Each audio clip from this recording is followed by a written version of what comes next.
ഇത് നമ്മുടെ നാട്ടിൽ വന്നിട്ടുള്ള ഒരു കാഴ്ചകളാണ് കേട്ടോ. ഇപ്പം നിങ്ങൾ കാണുന്നത് നാട്ടിൽ തിരുവനന്തപുരത്ത് ഉണ്ടായിരുന്ന സമയത്തുള്ള വീഡിയോ ആണ്. നമ്മളെല്ലാവരും കൂടെ ഒന്ന് പുറത്തു പോകാമെന്ന് തീരുമാനിച്ച്.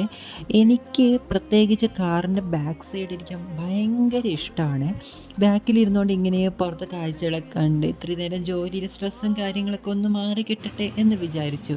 അങ്ങനെ ഇരുന്നപ്പോഴാണ് ചേട്ടൻ എൻ്റെ അടുത്ത് പറഞ്ഞ കാസിംസ് സർബത്ത് എന്ന് പറഞ്ഞ കടയിൽ നല്ല നറുകണ്ടി സർബത്ത് കിട്ടുമെന്നുള്ളത്. ഇവിടെ കുറേ സെലിബ്രിറ്റീസ് നല്ല റിവ്യൂസ് ഒക്കെ എഴുതിയിട്ട് കണ്ടിട്ട് പോയി. സൂപ്പറായിരുന്നു കേട്ടോ, എനിക്കിഷ്ടപ്പെട്ടു. പിന്നെയാണ് ഈ കറങ്ങുന്ന സ്ഥലം എന്തായാലും നിങ്ങൾക്ക് അറിയായിരിക്കും. പിന്നെ ഞാൻ ഒന്നുകൂടെ പറയാം. നമ്മുടെ സ്വന്തം ശംഖുമുഖം ബീച്ച്, യുദ്ധത്തിന് പണ്ട് ഉപയോഗിച്ചിരുന്ന അതേ ഹെലികോപ്റ്റർ ഇപ്പോഴും അവിടെ വച്ചിട്ടുണ്ടായിരുന്നേ. അപ്പം ഞാനിങ്ങനെ എനിക്കിപ്പോഴൊക്കെയാണ് അതൊന്നും തൊട്ട് നോക്കാനൊക്കെ ഒരു ധൈര്യം. പണ്ടൊന്നും കുട്ടിയായിരിക്കുമ്പോൾ നമുക്ക് അങ്ങനെ തോന്നത്തില്ലല്ലോ.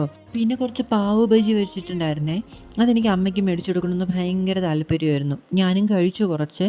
ഞാൻ സത്യം പറഞ്ഞാൽ ഇതിന് മുന്നേ പോയപ്പോഴും ഇത് കഴിച്ചിട്ടുണ്ട്. എനിക്ക് ഭയങ്കര ഇഷ്ടം പാവ് ബജി. പിന്നെ അമ്മ എങ്ങനെയൊന്നും ട്രൈ ചെയ്യാറില്ല പൊതുവേ.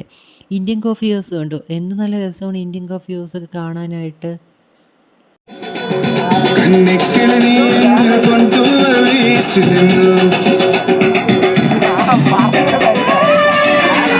എല്ലാം കഴിഞ്ഞതിന് ശേഷം നമുക്ക് ഫുഡിനുള്ള വിളി വന്നെന്നാണ് തോന്നുന്നത്.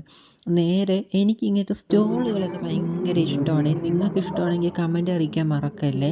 എനിക്കിത് ഉത്സവത്തിനോ അല്ലെങ്കിൽ എവിടെയെങ്കിലും പോകുമ്പോൾ ഇങ്ങനെ കുഞ്ഞു കുഞ്ഞു സാധനങ്ങൾ വെച്ചിട്ടുള്ള ഈ സ്റ്റോൾ ഭയങ്കര ഇഷ്ടമാണ്. നേരെ നമ്മൾ വന്നത് നമ്മുടെ വെട്ടുകാട് പള്ളിയിലാണ്. തിരുവനന്തപുരംകാർക്ക് പറഞ്ഞു തരേണ്ട ആവശ്യമില്ല, വെട്ടുകാട് പള്ളി. അവിടെ പോയി കുറച്ച് നേരം പ്രാർത്ഥിച്ച് നിന്നു, അവിടുത്തെ യേശുവിനൊക്കെ കണ്ടു. പിന്നെ നമ്മൾ നേരെ ഫുഡ് കഴിക്കാൻ പോയി. അപ്പോൾ ശരി ഗൈസ്, വീഡിയോ ഇഷ്ടപ്പെട്ട് സബ്സ്ക്രൈബ് ചെയ്യാൻ മറക്കല്ലേ.